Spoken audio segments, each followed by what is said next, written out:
Hey everybody, welcome to Get to Know Your Wedding Pro. My name is Reed with Best Made Videos. We are a wedding videography company based out of West Seattle, Washington. And I am joined today by a new friend of mine, Melvin of Melvin's DJ Service. And I want to thank you so much for coming on today. I know we had a little back and forth with getting things mostly on my end, having to clear out some rain from the top of my roof. And I want to really thank your flexibility in hopping on. Why don't you introduce yourself and tell us who you are and what you do?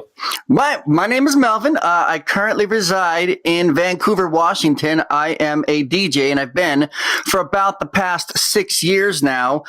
Even though I am based out of Vancouver, I do the overwhelming majority of my work in Portland and the Portland area. And obviously, for hire, where anybody needs a party. And what is it about DJing that kind of draws you? And you seem to have a lot of energy and a lot of personality. So what is it about kind of the active DJing that you like? So I started as a punk rock frontman when I was 15 years old. And I think a lot of us did. So the super heavy music, and by the way, I'm still into the really heavy music. But as I started getting on in age and I quit my last band, I thought the next thing that I was going to do was become a drummer, because I sang for years, and I said, okay, when that's all over, I'm going to become a drummer. So I took up drums. I taught myself how to play drums, and then I started doing that for a while. I started jamming with people, and then my sister, who's now my sister-in-law, so my wife's sister, about 6-7 years ago, said, hey, we didn't hire a DJ for our wedding. We think that you should just come do it. Man, I didn't know what's what. I wasn't using DJ software. I have a massive record collection, like 3,000 or 4,000 albums. And I go, well, it seems like I'm a fairly natural fit to give it a try. So I did it. I prepared for months for this one wedding. And then when I did it, I was sad, downright depressed when the night is over, because I go, yo, that can't be it. I have to do this again. And then I spent about the next year and a half just studying, just watching DJ prices, just watching what DJs do, just learning the software, just watching the craft, watching how the wedding season goes, just learning every single thing that I could about it. And I wasn't sure if it was going to catch on. So I picked Melvin's DJ Service when I set up an account. And it's a really generic name. If I would have thought it was going to catch on, I would have picked something less generic. And then when it did catch on, I go, damn, now I'm stuck with a generic name. But hold up, my name is Melvin, so it's going to be fine. And then first year I did like 1 or 2, and then the next year I did 10, and then the next year I did 20. And it's I think I did just under 50 different events in this past year, and I expect it to grow again this year. So yeah, it's been growing year after year, which is dope. But the product, I said, you know what? There might be better mixers and folks that have been doing DJ a lot longer, old bedroom DJs. So the thing that I sell obviously is myself, this personality, because the MC services, every single person wants those. And this last year, I actually ended up doing a couple of weddings where I wasn't even hired as the DJ. I was just hired as the MC, the local loudmouth, and they let me do that. So yeah, this is where I'm at now. I love it. And I love the perfection. When we were emailing and you said, well, no, I've been trying to get this fine tuned here for the last hour to make sure it's going to sound great. And even with kind of emailing and stuff the other day and getting all this scheduled, I mean, I can definitely appreciate the attention to detail and kind of the preparation that you're putting into it. As a fellow guy, did you, I know I hadn't, never knew anything about weddings until I did my first one off Craigslist, years ago. Did you have any expectations going in, or what was kind of your thoughts entering kind of this field as a punk rock singer kind of turned wedding DJ? Completely unknown, which is why I spent so much time absorbing so much before I actually did it. And one of the things that I was surprised to learn about when I got into it are all of the fly-by nights. So I think when I first started, there were people obviously apprehensive about hiring me because the experience wasn't there. But when I finally got on in years with this business and I got to talk to some folks there, they go, yeah, there's a lot of people that'll just pop up take folks' deposits and then disappear into the night. And they go, all those years ago when you had trouble getting people, maybe that's what you look like. And I go, holy hell, there are people that sort of start a fake business, like a fake DJ business, talk the game and all that, take people's money and run. That's somebody's wedding day. I have no idea what it takes to do that to somebody. So that's one of the things that surprised me about it. And then obviously the other thing that surprised me a lot was the prices, like the pure prices of weddings. I am a father of 3 daughters. That means that I am very likely going to have 3 weddings. And tradition suggests that I'm supposed to pay for them all. And working in the industry now, I'm going to be a hell of a lot more prepared going forward when that day does come up. Yeah, it's crazy when you talk about kind of the fly-by-nights. And we had a company here in Seattle for years that did weddings, and they went out of business. And I mean, we're still like, I still will edit people's footage that they've gotten it, and they've been out of business for 5 years, and you still get emails. And it's crazy that like kind of those, it pervasive even further past kind of when those people were around. So the first wedding that you did was kind of a family member's. How did that go besides just being sad that it was over? I mean, did you have fun? I had a ton of fun. The talking part was the MC. It was real easy for me. I've got a background in radio. Of course, I fronted all these different bands for years, so that part came easy to me. But then the mixing part, because I didn't have a mixer and I didn't have any software, so I ran everything off of Windows Media. I tell DJs that now, and they just sweat. How the hell did you run it off the Windows? How'd you make it sound? It wasn't easy. Oh, it was hard. So that was the only part about the wedding that made me sweat, because the talk and the yakking and all that was easy. But one of the things I decided early on from doing that first wedding, and I think I probably had a pint, maybe 2 pints over like a 6-hour period. The thing that I decided was, going forward, anytime I do any event anywhere, and it doesn't matter what it is, it's a birthday party, it's a wedding, it's a divorce party, I don't drink at the events anymore. I stay completely on the level, because I realized after doing that first event how sharp you have to be, not just to respond to people, but to take care of all this equipment that you're handling. Yeah, we've done a couple, friends' weddings and things where we try to, relax a little bit. And it is a lot more stressful kind of dealing with, not only the filming, but then the packing up and stuff. Talk about being in these bands and things as a young kid. What was it about music? And that, was it kind of being the star? Was it the music? What kind of drew you to being in the bands in the first place? I grew up dirt poor, and I used to watch a lot of music on television, and I was pretty certain that I was going to be a guitarist. And so I went to join my first band as a guitarist, and I was a lousy guitarist. I can say it now, and that's okay. And then they said, well, maybe there's something else you can do. Why don't you try vocals? I gave vocals a try, and because I was listening to so much abrasive music, I go, I don't know that I have to even take any singing lessons. We're doing abrasive music. I can just do a lot of rhythmic barking and screaming, and it worked. And they loved it. And that's where I ended up for like the next 15, 20 years. Music was an easy thing because everybody wanted to do it. If you had a couple of friends with some instruments, you didn't need a lot of money. And so my entertainment when I was young is what I pulled off the TV, and I didn't like sitcoms. I wasn't really that into cartoons, but I was into watching, like Guns N' Roses and Metallica. I go, man, that's the thing that I should do. And I go, look how freaking rich they are. I should get into music and I'm going to be freaking rich. That didn't work, because that's not the way it works, especially if you do abrasive music. And I decided not to go the whole, pop route or any of that. And music just lifted me out of the doldrums that I lived in when I was growing up in poverty. And so that was the thing that drew me to it. And then once I became an adult, I just love the attention. I need to be on stage as much as humanly possible, jump in front of cameras and all that stuff. Yeah, and now it's crazy because I grew up so shy and so quiet. I got into these bands in high school, and I was a quiet little nerd, and girls started noticing me. I can't get away from that.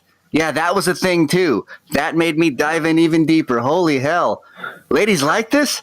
Oh, let's go. What was the name of the band or bands? Because I imagine it's, I don't know. I have lots of thoughts swimming in my head of what it could be. Okay, so the first band that I joined in high school was called Endless Nameless, and we pulled that from a secret Nirvana song. I think it's the last track that's buried on like I think it's the Nevermind CD, and it's like a 15 or 20-minute song. And I go, you know what? No one knows it. Let's just, and boom, that was just the name. I was in another band for a while called Two Word Culture, and what that was, that name was from what we refer to as sort of the bumper sticker mentality that a lot of folks have, where because I obviously have a lot of trouble shortening messages. I like a lot of nuance, and I think a lot of people don't need nuance, and they need everything consolidated down to a bumper sticker. It's good marketing if you can consolidate everything down, and I didn't like that. So the two-word culture was sort of poking fun at that idea that people sort of can't handle too much information because they glaze over. That's awesome. And then do you still perform today? Do you still do any of that? Or are you kind of aged out of that? It's funny that you ask. So I still do the drums a lot by myself, but I just hooked up with I used to live in Spokane. I just hooked up with a bassist that used to play in a lot of bands out there. And he and I have talked about starting something up. And I know another drummer who might want a piece of it. And so I might end up back on vocals, or I might end up back on drums. But yeah, we're trying to get something. My wife is going to hate this. She thinks I do too much already.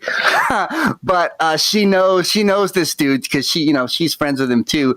And I might end up in another hardcore band again, either on the drums or on the vocals. So I wasn't doing that this time last year.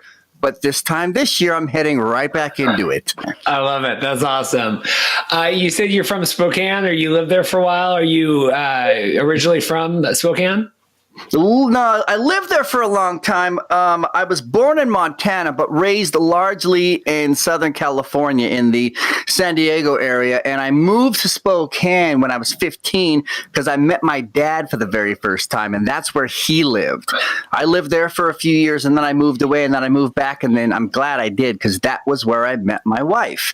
And after spending about 10 years there, we moved over here to the coast after the economic crash. So I don't really have a hometown. I have a place I was born in, a place I was kind of raised, but I'm kind of from everywhere. And talk about what was it about Vancouver and kind of the Pacific Northwest that brought you guys here? Was it, and what do you enjoy about living here now? When I went looking for work during the economic crash, I found work right away in Portland. And so I said, that's it. We're moving to Portland. We went house shopping because I said we're not going to rent. Oh, my goodness gracious. It's too expensive to rent. So we're going to buy a house. Once I was looking around, this is like 2012, 2013. Wow, it's too expensive to buy a house there, too.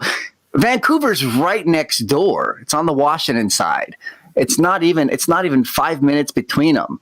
But the housing prices were almost half on this side of the water. Whatever, I can live on this side of the water and still be from Portland. So that was how I ended up living here. It was just the cost of housing was better on this side of the water than on that side of the water. And tell me about your wedding. Tell me about your wife and kind of what was that whole process like? Oh, my wedding. I got married in 2003, and I had long hair and a long beard. We got hitched in Vegas. We came back and had a reception, and we had CDs that we put on the boombox, and that's what we played while we had our reception. Super low key, super duper cheap. Now that I spend all of this time at weddings, and my wife and I are coming up on our 16th anniversary, I go, you know what? When we hit our 20th, we are totally doing this all over again. I know so much stuff now about weddings. I said, we have to, because I said, man, not that other wedding was bad, But man, just what I know now, I want to do it all over again. Do you take any lessons from your own wedding or from your own marriage or dealing with that to kind of working with clients and couples now and kind of as they go through the wedding process? The thing that I encourage couples, because obviously if you've went ahead and hired a DJ and a florist and a photographer and you've rented a venue, the stress can get really heavy really fast. So the thing that I encourage in the couples that I work with, I said, hey, me and all the other professionals that you've hired, we do this stuff all the time. It seems as though there's all this stress, but don't let it ruin your day. Don't let it bring you down because you went through all this work, you spent all this time, you spent all this money. And I tell people, when you hire me, I can help with a lot of things. I can help with coordinating. If you want to bounce ideas off of me for certain things you want to do during the wedding, if you need help picking out songs for your ceremony, I said, just unload that stuff on me. Let me take as much of that stress off you as possible. That way, when you have your wedding day, you don't have, stress doesn't ruin it. Being tired doesn't ruin it. I said, let's just get all this. I get hired by somebody. And even a few times when I wasn't hired by somebody, I helped them plan their wedding. Because I said, this is your wedding day. It's going to be the greatest day ever. And most of us only get married once, most of us. And I said, and with that, it shouldn't get ruined by all the things that can come up at weddings. Because I've seen such frazzled brides and grooms on the day of, and it makes me sad because so much work went into this day. I say, just let me help out with as much as possible, and if I can't help, I might know somebody who can. Do you like, it seems like you really are really joyful, really loving. Do you enjoy kind of being in that environment and seeing all that love and excitement? Talk about that. I do. I love making people happy. New Year's just passed, and I saw on some of the social media feeds I was looking at, this is my resolution, and that's my resolution, and that's my resolution. I don't make resolutions, but I decided to sort of join in with the conversation. I said my resolution for this year and for every year after is just to encourage people to be more kind to one another, nicer to one another. So I like seeing people happy. I like seeing people together. I like watching people dance. I like watching people let go, have too much to drink, whatever lifts you to that specific spot. So when I go to these weddings, the first part of it can be sort of formulaic, I suppose, but the last part of it, which is usually the 2 hours at the end of the night, the dance hour, the part that I am most in charge of, that's the part of it that I live for. Picking your songs, taking your requests, making the mixes, getting families dancing, getting on the mic and making dumb jokes in between songs and just making people happy. Yeah, I love that environment. When you decided to kind of start a DJ company, is this something you had any experience with of being an entrepreneur, or was it something that was new to you, or how did that work? I had always wanted to start a business. My wife's father, so my father-in-law, owns his own business. It's a good business. It certainly has its place, but it's not something that I would want to do. I've wanted to start a business for some time, but I didn't have an idea. And I go, I said, I don't really have the talent either. I play punk rock music, and I spent more money making heavy music than I ever made from it. So I was pretty sure that I was never going to make money on music. And I said, I'm fine with that as long as I enjoy it. So when this thing came about, I said, you know what, maybe I'll make a couple bucks. Maybe I'll end up with a little bit of equipment. But this particular thing that I'm doing now could very easily sustain me, allow me to quit my day job. That was a surprise to me. No, I came into this with only the equipment knowledge that I gathered from being on stage for so many years, setting up and tearing down and working in radio and working in television. I just brought that technical knowledge into it. And then the rest of it, I just sort of figured out. Talk to me a little bit about your radio pass and TV or kind of any of that experience. I used to work in broadcast news. That's kind of interesting to me. News was the thing. I worked for the conservative station in Spokane, Washington, AM 920, and I used to do top and bottom of the hour news cut-ins. And because KXLY had radio and television inside the same building, to make it more of a full-time gig, I went and I talked with the people at the TV station and ended up behind the cameras and doing teleprompters and things of that nature. But yeah, the news cut-ins were my favorite thing to do because they let us write all of our own copy. So and it wasn't my own spin that I'd put on a story, but it was definitely my own wording. It allowed me to be a little bit more creative. And then, of course, everybody in town knew me, so they could turn on the radio every half an hour and hear me. That was a ton of fun. That's awesome. I went to Gonzaga, so we had lots of kids interned at KXLY and Cram and kind of all the local stations. Oh, Gonzaga, yeah, their basketball team is killing it this year. Yeah, so we were there the year that Adam Morrison. I was kind of my whole age, and I was there and saw him cry on the basketball court, and then do the Adidas commercial about how it's okay to cry when you play basketball, and he had the mustache and all that. I remember that era. Yeah, that's funny. Yeah, no, I remember Gonzaga. Yeah, my father-in-law's business is right in the Gonzaga area, so I used to spend a ton of time over there because I worked for him for a brief period. Yeah, what was that business? It's a fastener business. It's nails and staples, which obviously has its use. It's what holds our cabinets together. It's what holds our houses up. But when I did it, I could never ever get excited about it. And so now, and they're in retirement, and they're trying to sell the business right now. But yeah, I remember when I met my wife and I found out that he owned a business. I didn't even care what it was. I go, man, you own a business. That's awesome. I want to own a freaking business. And I always had that dream in the back of my mind. Before I forget, I do want to hear an example of this bottom of the hour news cut in. Did you have your radio? My buddy used to work in radio too, and he definitely has this radio voice. It's different than his normal speaking voice. So right away, and I went to broadcasting school, American School of Broadcasting, and right away I just what I heard on the radio growing up, I wanted those voices. I wanted a radio voice, and there are so many broadcasters that I just love the sound of their voice. And I realized right away, listening back to my own air check tapes, I don't have a radio voice. And I was talking with my broadcast teacher about that. He goes, you know what? Don't bother with it. He goes, don't try to fake it. Don't try to fake a radio voice, because I really wanted to. I wanted a deep voice, or something hilarious like Casey Kasem. And I ended up with the thing that I have now. And he goes, as long as you're genuine when you're coming through, he goes, that's what people are going to latch on to, is if you're genuine when you come through. And I said, okay, that I can be.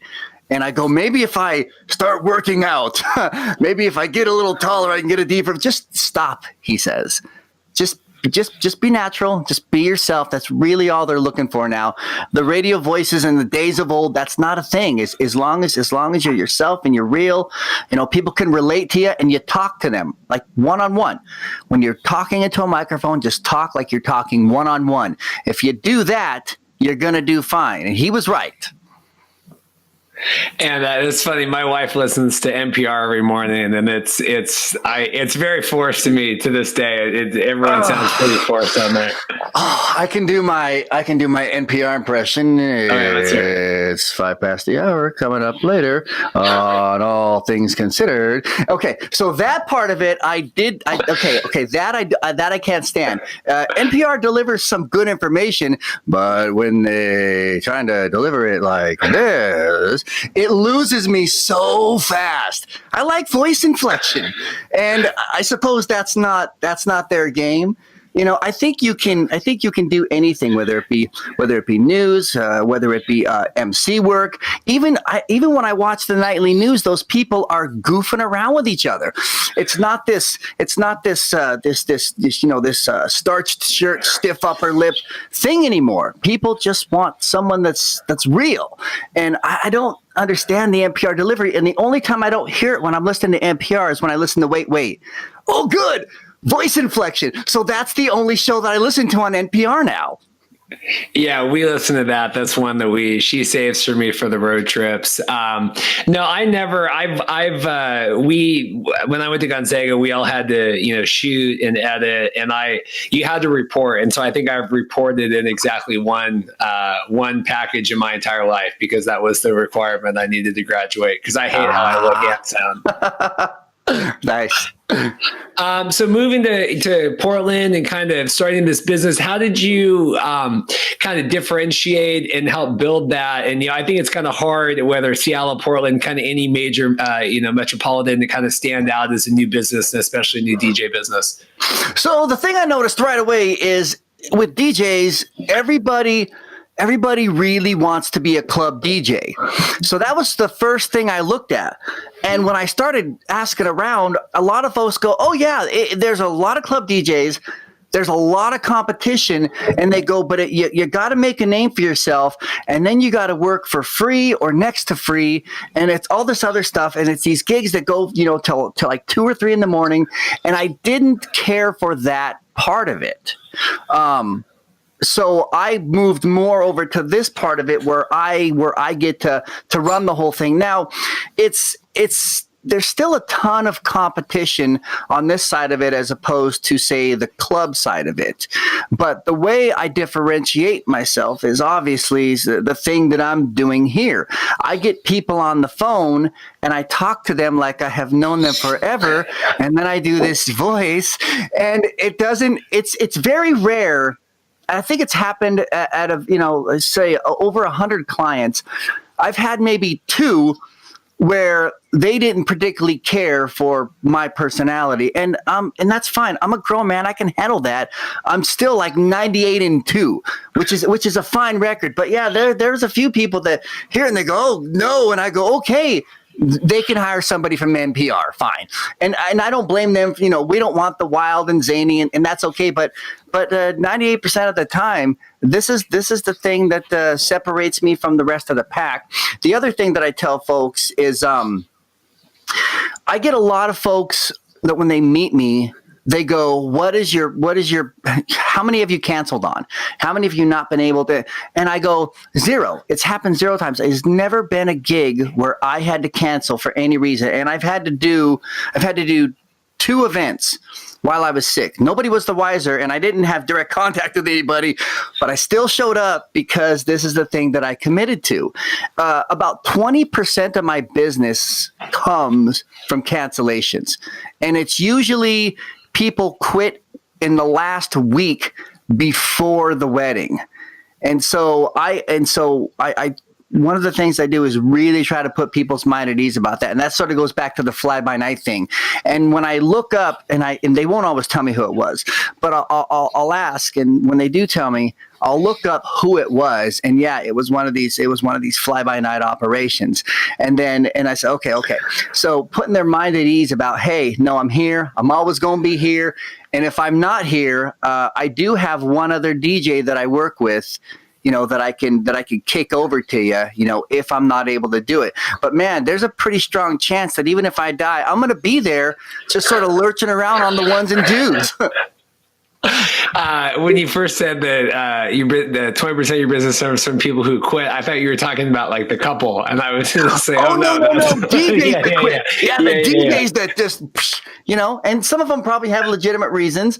I think a lot of folks, because it will almost always be a day that has a lot of weddings, and I think what happens sometimes is it's not just the fly-by-nights. I think some folks end up getting more money. They get offered more money, and then they make an economic choice for themselves, and they split, which kills me, because even if I'm offered more money, once you hire me, that's it. I'm there until the last song. Yeah, you definitely see that a lot with people looking for last minute replacements, and it's always a really subnormal budget, and that's usually always my assumption is someone found something better to do that day. Yeah, and that's the thing I tell people. I said, DJs, there's a bit of sticker shock when it comes to really any part of a wedding. I said, but if somebody's too low, I was talking with one couple, and they go, he just kept lowering his price until he was at something that a price that we liked. And I go, no.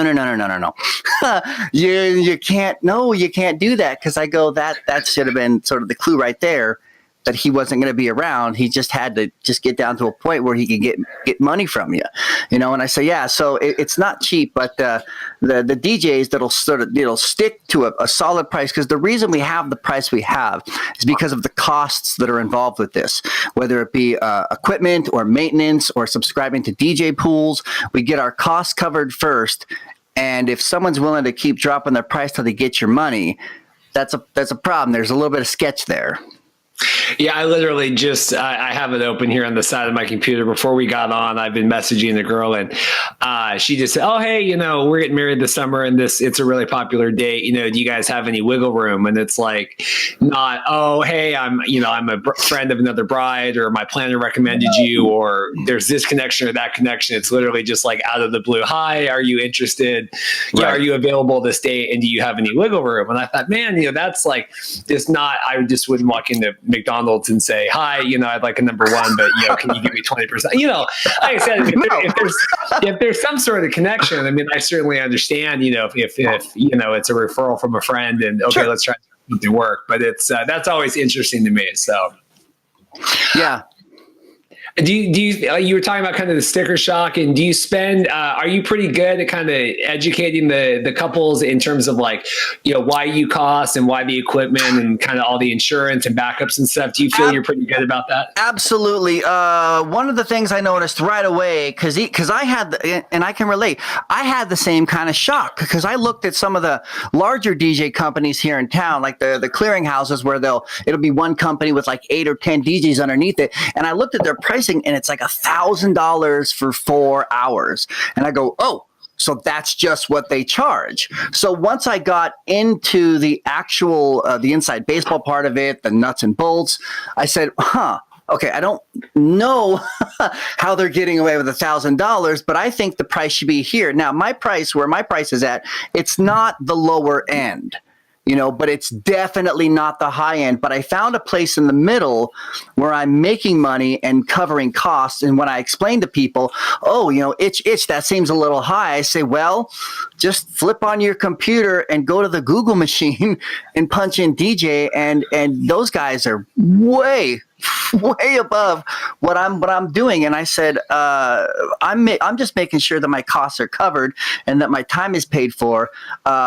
I'd like to do this as a job, but I'm definitely not trying to get rich off of this, and they appreciate the DJ pools is one of the things that surprises them the most. I go, yeah, that's a monthly bill, and it's more than one pool that I'm a part of. And that bill is there whether I'm getting gigs or not. And it's how I have to stay on top of music to make sure that I'm playing things in public that is legal, that I've got public licenses for. And once I get into that part of it, I think most people rent their music now with Spotify and all these. But there was a time when people bought music. So when I say, hey, I got to buy music, it becomes a little bit more relatable, because I think a lot of people have bought music at some point in their life, and they realize, yeah, buying music isn't cheap. Oh, so when you're talking about the DJ pools, you're talking about like for music and things, right? Yeah. We've got very specific pools that come with public licenses and special edits and remixes and all that stuff. And then that's where we have to get our music from. So it's the same way that radio stations get music. They get their music from pools as well. And so so we get our music from the same place that they get theirs. So the latest song is out. They're playing it on the radio right now. We can play it at your wedding that night, because we're getting it generally the same day that the radio stations are. So that's what the pools are. But yeah, that's the 2 pools that I'm a part of. Man, it's just about $100 a month just for the pool. I did Hell this summer. We had a wedding that was it was probably 4.5 hours out of Seattle. And I'm showing up and we're getting stuff and the DJ rolls in. And they had like this huge, basically it was like the table that you would serve like the buffet on. You know, it was like probably 15 feet long, this huge. And man, he had case after case after case after case of CDs, more than I've ever seen. And and I was talking with him because we were getting ready, and he said, "Well, sometimes when we go out somewhere and reception, if we have Spotify or whatever, and you don't know if you're going to get Wi-Fi." And I said, "Man, I totally understand like being prepared, but I think with like 2 of these cases, you'd probably be set. I mean, they're only dancing for an hour and a half." Yeah. He had 10,000 CDs that was pulling out the back of his van. I mean, it was awesome. It's roughly, I'd say, 12 to 14 songs per hour. Even if you're running the whole thing off of CDs, which, man, what a headache.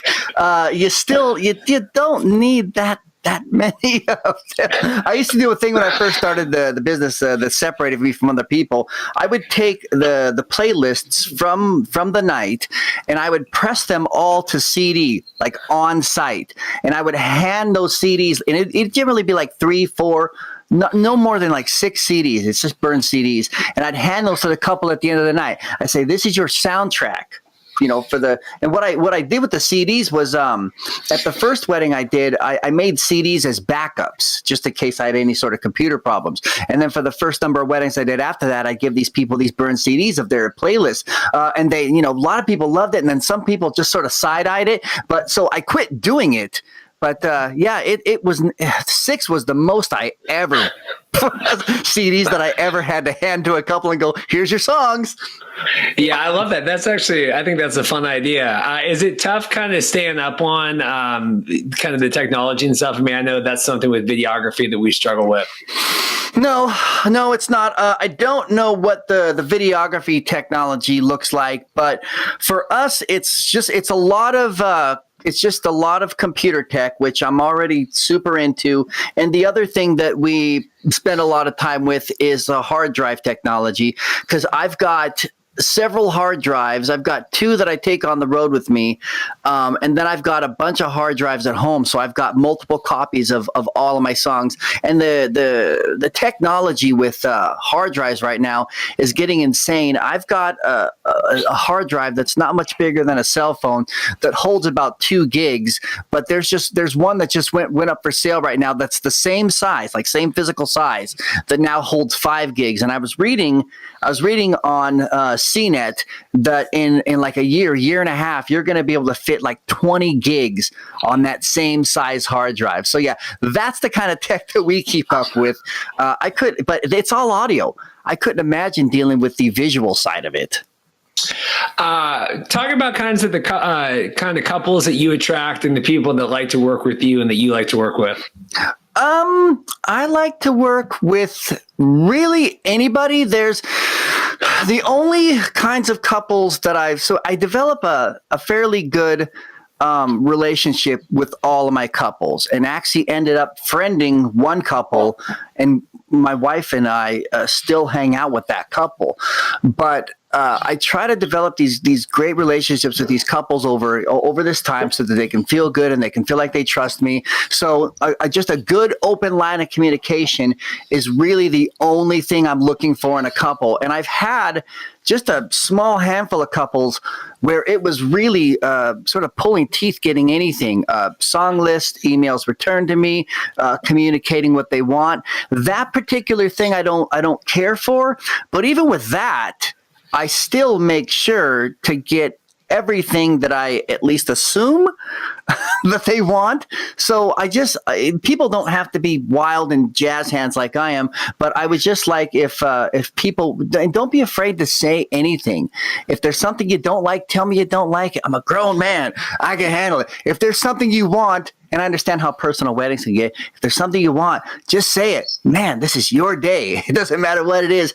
You're going to freaking get it. So I work with a lot of millennial couples. So the thing that surprised me once I really got into this is I've got a fair amount of those where they do all of their communication through text.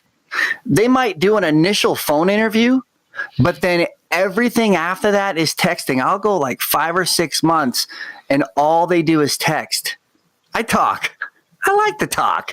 And I wish more people did. But if text is your thing, I've got talk to text on my phone. It still allows me to talk. Yeah, it's crazy. We have one of the guys that works for me. We were talking about doing some client meetings here coming up. And I said, honestly, most people, it's like email, maybe we'll hop on Skype and do a little bit, but it's interesting kind of how that's, transition, I guess, in probably the last couple of years for the main thing. Talk about, do you have any kind of, and they could be memorable good or memorable bad, but memorable stories kind of in the last couple of years that you, from weddings or any events? I won't mention the event, but I ended up in a venue on a pretty high up stage, and there's a stair that wrapped around the back of the stage, like a staircase, and it got pretty close to the end of the night, like the last half an hour or so.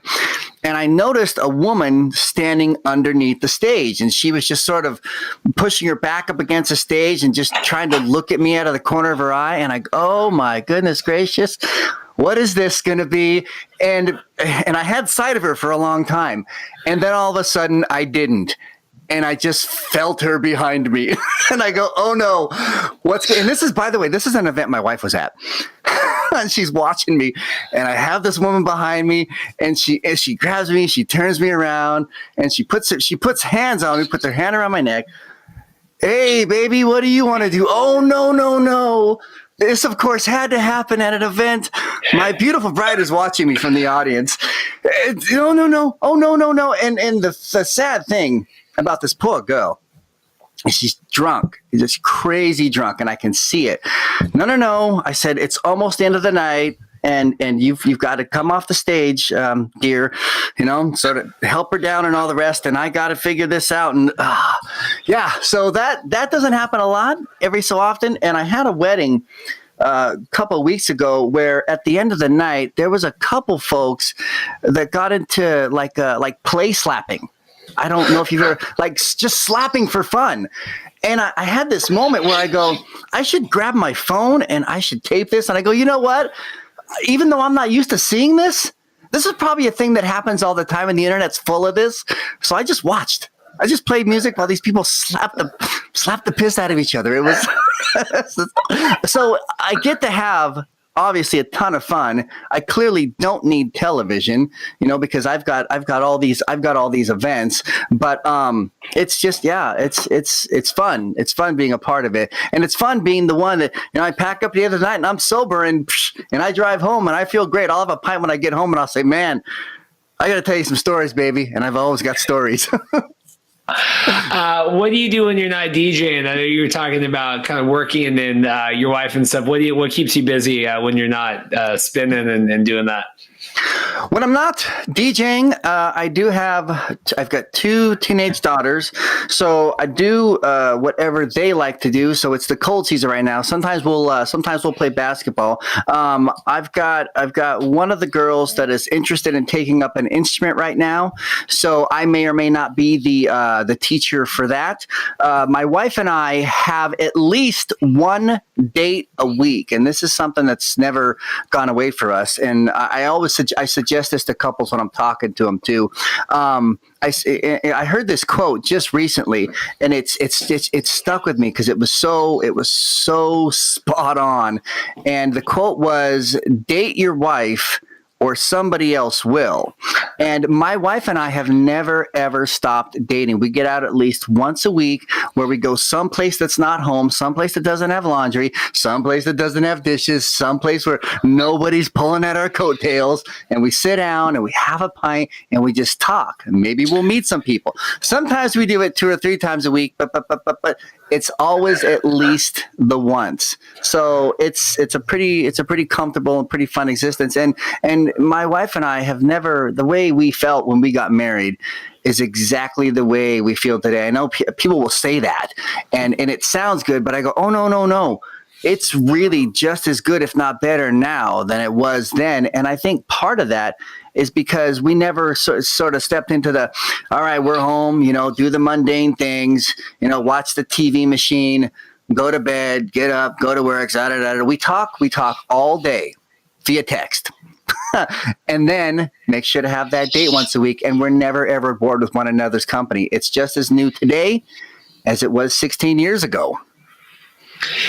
Yeah, I know. I spend time, when I'm editing these vows or these things and people are pouring their hearts out, I always think like, I need to go buy my wife some flowers or something. I need to do something nice for her. But yeah, I'm sure like when you come home from an event, Oh, and you know what? Do it just because. There doesn't need to be a reason. I do these long-winded cards several times a year for my wife. Sometimes it'll follow an event, like Valentine's or something, and then sometimes it'll be just because. And she saves all of the cards, and it's not a diamond ring, and it's not a new car, and it's not all this other stuff that you got to buy all this stuff. You don't really have to. You just have to tell them how you feel. That's the lasting thing.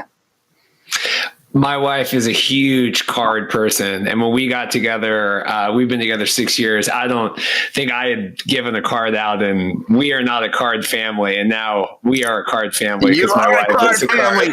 I always buy the blank ones because I don't need the dumb jokes that come with them, and I don't need the sort of the mass produced poems that come with them. I will buy blank cards, nothing but a picture of a puppy or a flower on the front, and I will fill the whole inside of that damn card and hand it over to her over dinner.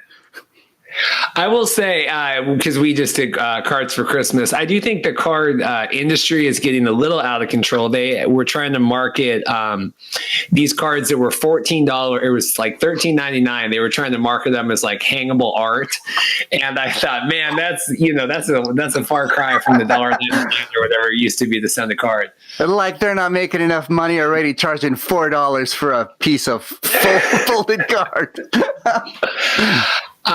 So as we kind of get ready to wind down here a little bit, talk about kind of like, do you wish, what do you wish more people knew about your company or you or kind of DJing in general? I mean, what do you feel like you're constantly kind of trying to trumpet out that you wish more people knew? I wish more people knew about the timing involved in this with respect to when they should try to get me booked. So right now, we're into the new year, but what would be the hottest wedding dates? I'm already booked on those dates, in most of it Saturdays. So I wish people would realize. So if you're getting engaged right now, probably the better time to get married would be next year, because the good DJs, at least, are already going to be taken for so many of the hottest days. The other thing I would say is you don't have to get married on a Friday or Saturday. Sunday weddings are just as good, too. And I have a lot of folks that will get married during the week, and they'll say, hey, well, wait a minute. If I get married, during the week or on a Sunday, I'm not going to have as many people there. Well, if you have something on a weekend, it's fairly easy to get a lot of people there because you're going to be giving away a lot of food. You're going to be giving away a lot of booze. And there's a lot of people that are willing to just gobble that up and spend your money. But if you get married like on a Sunday, you get married on like a weekday night or something, you're going to have some pretty dedicated people that are going to show up. So don't be afraid to get married on those other days. And I've never seen a wedding, no matter what day of the week it was, where it looked like it was less fun than, say, some of these other weddings. I go, no. It doesn't matter what day of the week it is. We create the soundtrack. You and the venue create the mood, and we'll make it no matter what day it is. And if you're getting married on a Sunday or a weekday, even the great, even the most awesome DJs are very likely going to be available because our Fridays and Saturdays get eaten fast. So go try exploring some of those other days, Are you somebody, because I have mixed thoughts on that, are you somebody that discounts for a weekday or not? I don't. No, I charge the same thing no matter what because I hold the prices down as much as I can. I had one price when I first started the business until I realized what it actually costs. And then I brought it up from there, and I've consistently held it there for, I think, the last 4 years now. And so unless inflation goes absolutely insane, it's going to stay at that price. So, yeah, no, I'm already fairly rock bottom for what I'm able to offer. Yeah, and that's a question I get too, and I always say, I work just as hard if it's a Tuesday in April or a Saturday in August. You want the same effort from me, and I think I think that's a common misconception that people think if they're getting a discount, and I think when people start discounting, then they start maybe it's harder to work as hard if like, well, man, this one's only coming in at 30% less or something. You can get your venue at about half or pretty close half to what you could if it were on a weekend. And since your venue is generally your most expensive thing, that's a fat chunk of money you're saving right there. Yeah, the rest of us, aren't going to necessarily offer the same discounts, but if I had to say you can only discount one thing, make it the venue. Yeah, they'll definitely give you those discounts. Awesome. Is there anything else you wanted to mention before we start wrapping up here? I really appreciate your time today. No, I'm just glad to be here. Glad to meet you. Glad to be on the show, and glad to get to talk about this industry that I love. Thank you for having me on. Yeah, and I will say that your energy and enthusiasm is really comes through for me here, kind of talking with you, and I think it will translate as well, in audio form to people listening. I'm sure you've built a career out of kind of expressing your personality through voice. If people want to learn more about you and your company and what you guys do, what would you have them check out?